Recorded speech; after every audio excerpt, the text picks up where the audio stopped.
എൻവി സിനിമാസിന്റെ പുതിയൊരു വീഡിയോയിൽ നമ്മൾ നോക്കാൻ പോകുന്നത് ലാലേട്ടൻ നായകനാക്കി പൃഥ്വിരാജ് സുകുമാരൻ സംവിധാനം ചെയ്ത സിനിമയാണല്ലോ ഈ L2 എമ്പുരാൻ.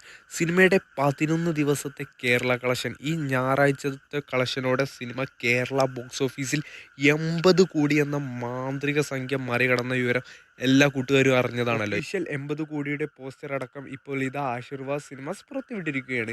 മലയാളത്തിൽ ലാലേട്ട ആദ്യമായിട്ടല്ല 80 കോടി കളക്ഷൻ നേടുന്നത്. 2016 പുലിമുരുകൻ എന്ന മൂവിയിലൂടെ ലാലേട്ടൻ 80 കോടി എന്ന ഈ മാന്ത്രിക സംഖ്യ കടന്നിരിക്കുകയാണ്.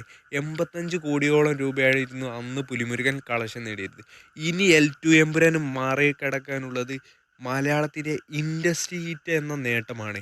2018 എന്ന മൂവിയാണല്ലോ മലയാളത്തിൻ്റെ ഇൻഡസ്ട്രി ഹിറ്റ് അടിച്ചിട്ടുള്ളത്. ഏകദേശം 89 കോടിയോളം രൂപയാണ് 2018 എന്ന മൂവി കേരള ബോക്സ് ഓഫീസിൽ കളക്ഷനായിട്ട് നേടിയത്. ഇന്നത്തെ തിങ്കളാഴ്ചത്തോടെ കളക്ഷനോടെ L2 എമ്പുരാൻ 81 കോടിക്ക് മുകളിലാണ് കേരള കളക്ഷൻ കിട്ടിയത്. ഇനി വെറും 8 കോടിക്ക് മാത്രം മതി മലയാള സിനിമയുടെ ഇൻഡസ്ട്രി ഹിറ്റ് എന്ന റെക്കോർഡ് L2 എമ്പുരാൻ നേടിയെടുക്കാൻ. കാത്തിരിക്കാം നമുക്ക് ആവേശത്തോടെ L2 എമ്പുരാൻ മലയാളത്തിൻ്റെ അടുത്ത ഇൻഡസ്ട്രി ഹിറ്റ് ആകുമോ ഇല്ലയോ എന്നറിയാൻ വേണ്ടി.